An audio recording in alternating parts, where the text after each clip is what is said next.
Hey friends, this is the friend to friend that has been modified slightly and embroidered with some flowers. And I had so many requests asking if I could show you how to embroider the flowers. So I'm going to attempt that. So like I said, this is the friend to friend. I will link everything below in the description box. This has been modified. The original friend to friend is a turtleneck version, which is still my all-time favorite.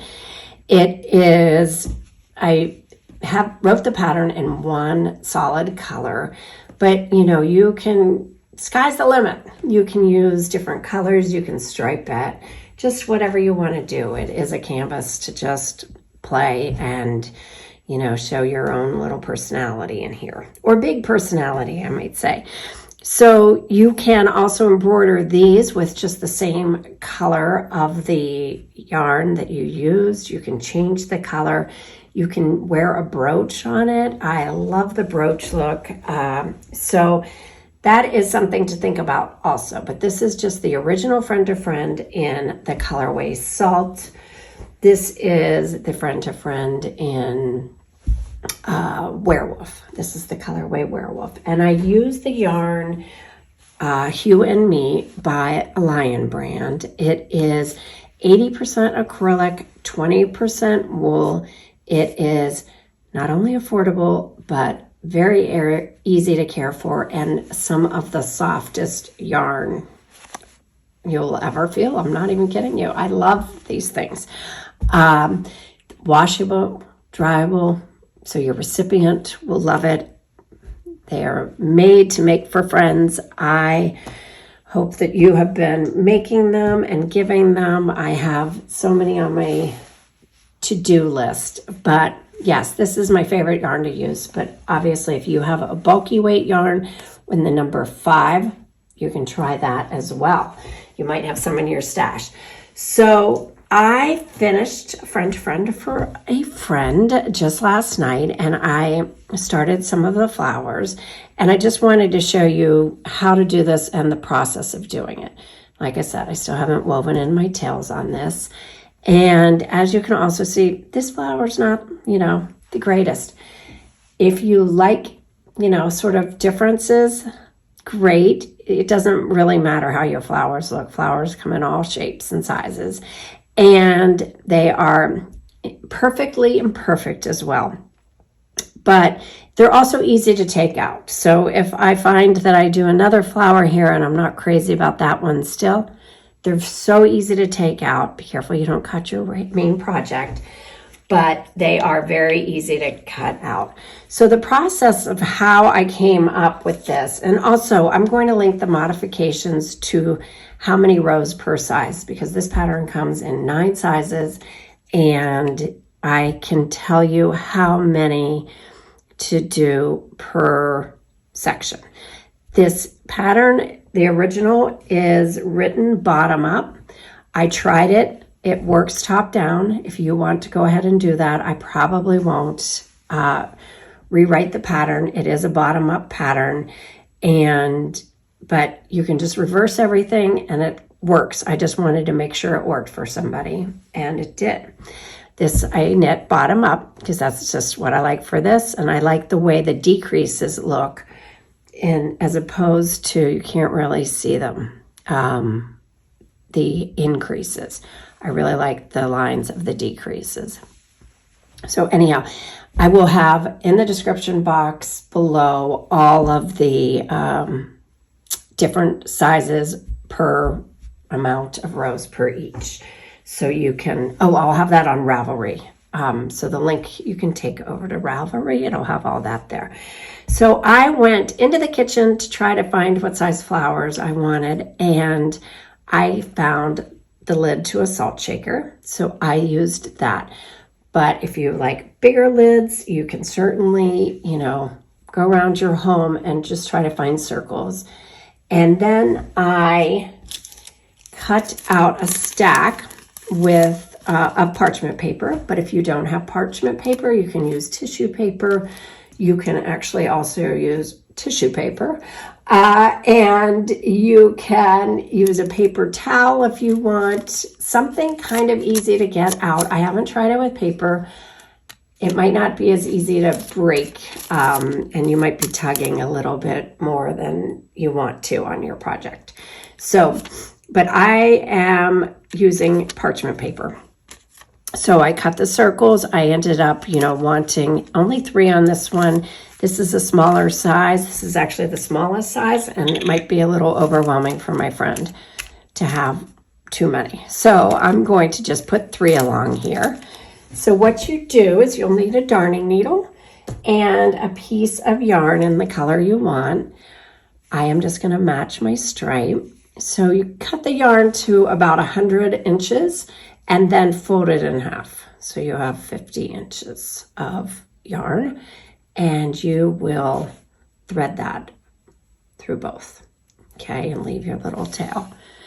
And now what we're going to do is bring the yarn up through the project.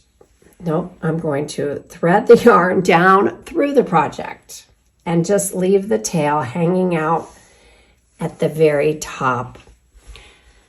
That just helps prevent it from getting tangled behind. Okay, I'm also going to just put a little hole in here so I don't have to fumble with that after I have it down. So I'm going to kind of eyeball again where I want it, and I think I want it right about there. So I'm going to come up there for the center of the flower. Okay. I'm going to go ahead and thread that through my parchment paper and bring it down. Okay, like I said, your tail shouldn't get stuck and all, you shouldn't be catching it every time.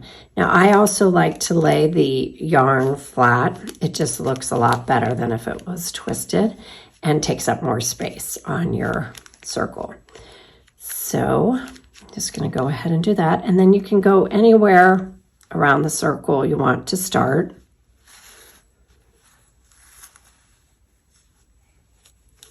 So that's how you would start, okay? And you're going to come back up through the circle.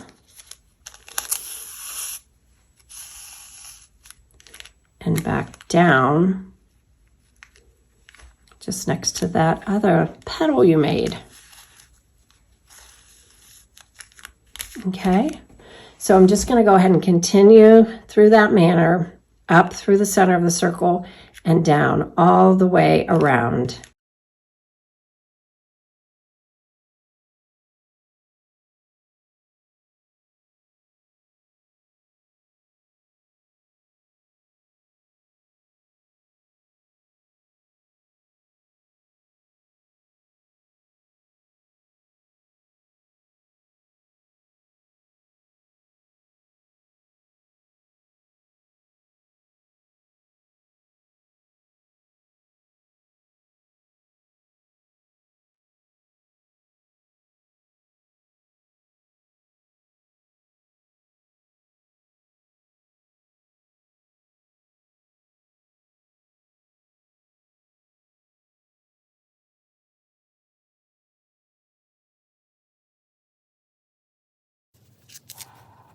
All right, so I have most of the flower done, and this is when you can take out the parchment paper. It's going to tear, so you're going to have to maybe go in a couple of times, but you can get as much as you want, as much as you can on each try. But there, that's it. So twice, 2 or 3 times it'll take you. Okay, so I know where to go. I'm just going to finish that rest of that circle.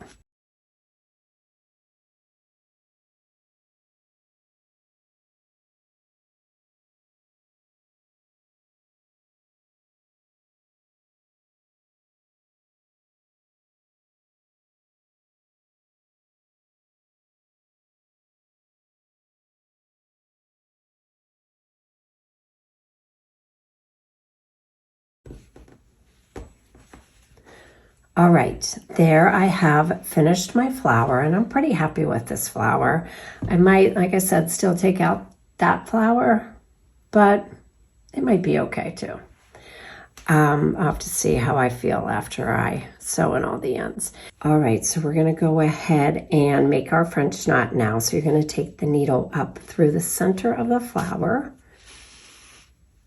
and you're going to wrap the yarn around the needle 3 times, okay? So it's lay your yarn on top, 1, 2, 3, and then back down through the center of your flower.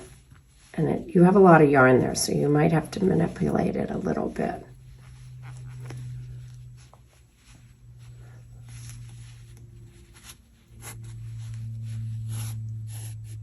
And there is your flower. So that's a little French knot in the middle.